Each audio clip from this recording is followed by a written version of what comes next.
Assalamualaikum warahmatullahi wabarakatuh. Saya Syihabuddin. Terima kasih banyak kerana anda berada di channel YouTube saya dan terima kasih banyak jika anda telah tekan butang subscribe. Kalau belum tekan butang berkenaan, tekan butang itu sekarang. Jika ada video-video yang bermanfaat, insya-Allah akan ada di feed YouTube anda. Sahabat-sahabat, baru-baru ni Sabri Yunus dah dapat kahwin dengan Angeline Tan, yang mana kita tahu bahawa seolah-olah ini ada berita gembira yang kita dapati pada waktu ketika ini. Cumanya sahabat-sahabat, baru-baru ni jadi juga isu apabila pernikahan yang cukup simple itu, cukup menarik, ramai mengatakan bahawa ia adalah pernikahan yang cukup mudah. Ramai yang teringin nak berkahwin macam tu. Tapi tiba-tiba ada sebahagian agamawan tak puas hatilah. Mungkin sebab ia dibuat di Perlis. Jom kita tengok dulu video pernikahan berkenaan dan kita tengok reaction selepas itu.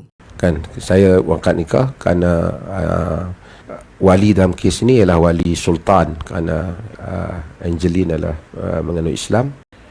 Mudah-mudahan Allah merahmati perkahwinan ini dan Allah memberikan kerahmatan yang insya-Allah dan berikan mawaddatan warahmah di antara pasangan yang berkahwin hari ini. Walhamdulillahirabbil alamin. Saya akan akad nikah kerana wali dalam kes ini ialah wali sultan, kerana Angeline adalah menganut Islam. Maka dengan itu saya menyebut, saya nikahkan engkau Sabri bin Yunus dengan Ardini Angeline Tan. Mas kahwinnya seutas rantai emas. Saya terima dengan seperti yang disebut. Alhamdulillah. Selesai. Saksi rasmi. Semua ni saksi. Semua ni saksi. Cuma saksi yang nak bubuh dalam buku 2 orang je lah. Dalam nikah yang saksi wajib 2 orang. Yang rukun. Jadi tuan-tuan pun menjadi saksi. Dan hari ini juga dibuat juga sunnah untuk dibuat sedikit iklan dengan cara ada kenduri sikit. Dan sahabat-sahabat kita telah buat kenduri sikit. Ustaz Mat buat kenduri sikit.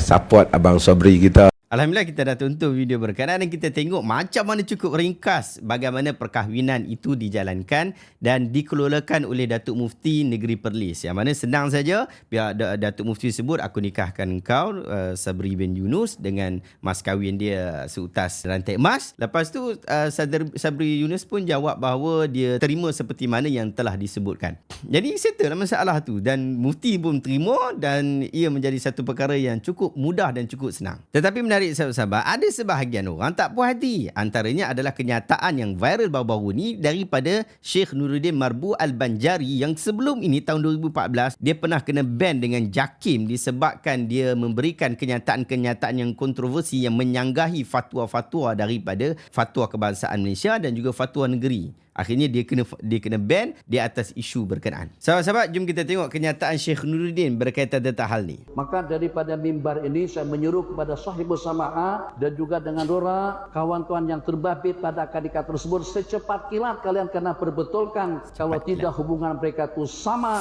dengan hubungan zina. Mereka tidak salah sebab mereka tidak paham hukum, tapi kalian yang paham hukum tidak boleh dengan cara yang remang-remang seperti itu. Ini bukan perkara tahlil tak kisah, kunut tak kunut tak kisah, baca zikir nyaring tak ada masalah, tu khilaf. Tapi kalau dengan cara yang tadi tu khilaf cukup membahayakan. Hadza wabillahi taufik. Baik, kita dah tonton kenyataan daripada Syekh Nuruddin Marbu Al-Banjari dan kenyataan itulah yang viral baru-baru ni, yang seolah-olah menyuruh perkahwinan itu diulang semula, akad nikah itu diulang semula kerana ia dianggap sebagai tidak sah dan kesannya ialah kalau ia tidak diulang maka Sabri Yunus dan Angeline Tan dianggap sebagai sedang berzina. Sahabat-sahabat, kita ni kena cerdik sikit. Ustaz-ustaz ni saya selalu nasihatkan bahawa dalam isu nikah, cerai dan seumpama dengannya, ustaz-ustaz sendiri jangan keluar fatwa senang-senang macam tu lagi, apatah lagi secara khusus seperti yang telah kita tengok dalam video tadi. Kerana isu cerai, isu rujuk, isu kahwin ini, ia adalah hak pemerintah. Yang mana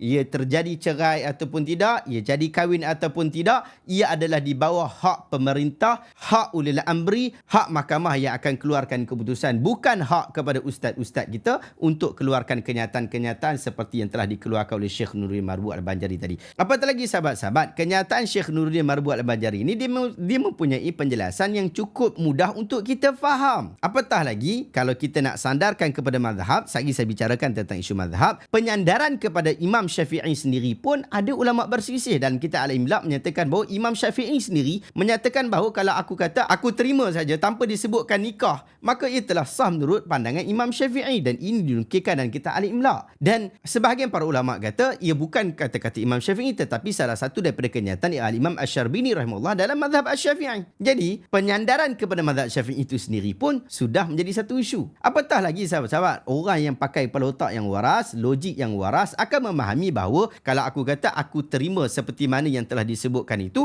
dia terima apa? Terima nikah lah. Takkan dia terima benda lain. Orang yang cerdik, akalnya waras, yang memang mengaji tinggi-tinggi, pasti akan faham bahawa itu adalah pernikahan. Cuba pergi tanya dekat mana-mana orang yang hadir pada hari berkenaan. Semua mereka memahami bahawa apa yang disebutkan oleh Sabri Yunus itu adalah menerima akad nikah. Kalau dia kata, oh aku tak faham lah apa yang dia sebut tu, dia terima apa? Padahal tadi Datuk Mufti kata aku nikahkan engkau. Jadi dia tak faham lah aku terima apa. Jadi maksudnya orang yang sebut tak faham tadi, dia kena masuk ward psikiatri disebabkan kemungkinan kefahaman kepala otak dia itu ada masalah. Kerana semua orang yang hadir, semua orang yang menonton, saya sendiri menonton perkahwinan berkenaan, semua kita memahami bahawa ia adalah ucapan menerima nikah, dan mereka mengatakan bahawa oh mudahnya pernikahan ini. Jadi semua faham bahawa ia terima nikah. Jadi tak ada isu sah ataupun tidak sah, bahkan telah disahkan oleh Datuk Mufti. Datuk Mufti yang kahwinkan. Daripada sudut undang-undang kita, Datuk Mufti itu dia adalah orang yang paling berautoriti agama di tempat berkenaan. Apatah lagi isu ini adalah isu pernikahan yang pasti akan dirujuk kepada beliau juga walaupun jadi isu mahkamah. Maka apabila Datuk Mufti sendiri yang kahwinkan, dia sendiri pun terima perkahwinan itu, dia terima lafaz berkenaan, maka tak ada masalah. Nak pergi rujuk dari kitab para ulama pun tak ada masalah. Kita rujuk kitab Mawsu'ah Fiqhiyah Al-Kuwaitiyah. Zabal fuqaha ila anna nikah yan'aqid bil ijab wal qabul bi sighatil madi. Ka qawli al-wali lizawj zawwajtuka banati aw ankahtuka fayaqulu zawj qabiltu nikahaha aw raditu. Li'anna al-madi adalla 'ala as-subut wa at-tahqiq duna mustaqbal. Para ulama berpandangan bahawa nikah itu diikat dengan ijab dan juga qabul dengan lafaz past tense. Seperti seseorang wali mengatakan kepada si suami, aku nikahkan engkau dengan anak perempuanku, ataupun aku nikahkan engkau. Lalu si suami menyebutkan aku menerima nikahnya ataupun aku terima. Li'anna al-madi, kerana past tense itu menunjukkan kepastian dan juga ketepatan berbanding present tense. Illa annahu 'inda Syafi'iyah la yakfi an yaqula zawj qabiltu faqat aw raditu faqat, bal la budda an yaqula qabiltu nikahaha aw raditu nikahaha. Fa idza lam yaqul dhalik lam yan'aqid nikah 'ala al-madhhab. Adapun mazhab Syafi'i menyatakan bahawa tidak mencukupi untuk sekadar sesuami mengatakan aku menerima sahaja ataupun aku terima sahaja. Tetapi dia mestilah menyebutkan aku terima nikahnya, aku accept nikah dia.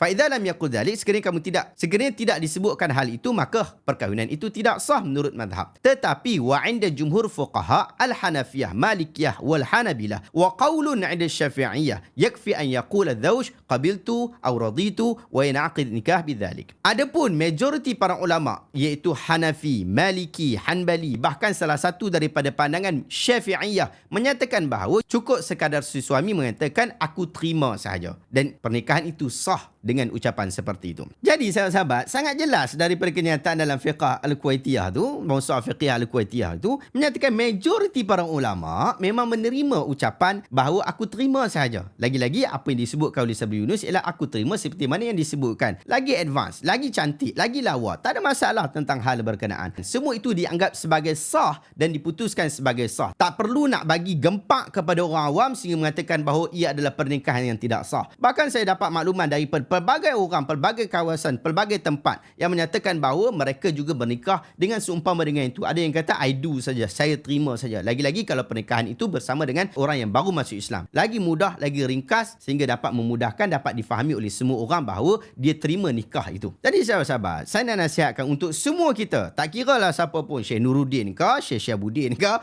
Syekh Romli ke, Syekh siapa-siapa ke, semua sekali kita berlapang dada dah di dalam hal seperti ini. Dan kita ustaz-ustaz ni kena jujur lah. Memang kalau pandangan itu memang sah, dia sah lah. Lagi-lagi ia dilakukan oleh mufti, lagilah sah. Jangan duk pergi gempak orang awam nak pergi kata bahawa perkahwinan itu perlu disegerakan sepantas kilat untuk disegerakan. Kalau tidak, ia akan menjadikan hubungan yang dilakukan oleh oleh pasangan berkenaan dianggap sebagai zina. Hati-hati sahabat-sahabat. Jujurlah wahai ustaz-ustaz kita. Cukuplah kita berpada dengan apa yang telah difahami. Kita pun kena hormat mufti-mufti yang telah dilantik. Kita kena hormat mufti Perak, kita kena hormat mufti Selangor. Kita kena juga hormat mufti negeri Perlis. Jangan suka duk main pergi kata macam tu. Sebab kita bimbang, ia akan membawa kepada memperlekehkan orang yang melantik mufti-mufti berkenaan, iaitu raja-raja di negeri kita, yang mana kita ini memegang panji rukun negara kita. Hati-hati sahabat-sahabat. Ini bukan isu kecil, ini adalah isu besar. Bila bab berkaitan tentang perkahwinan, kita tahu Syekh Nuruddin dan juga syekh-syekh yang lain juga faham bahawa ia adalah isu yang besar dan kita perlu memperhatikan maslahat masyarakat dalam hal ni. Apabila mufti kata sah, sah. Jangan duk pening-pening lagi. Kalau mahkamah kata tak sah, tak sah. Jadi jangan pening-pening lagi. Berpadalah dengan apa yang telah disebutkan oleh badan-badan yang berautoriti. Wallahu ta'ala alam sahabat. Saya harap anda dapat ilmu bermanfaat pada hari ini. Jika anda rasa video ini bermanfaat, tekan butang share. Semoga orang lain juga mendapat manfaatnya. Terima kasih banyak. Jumpa lagi dalam video reaksi seterusnya. Assalamualaikum warahmatullahi wabarakatuh.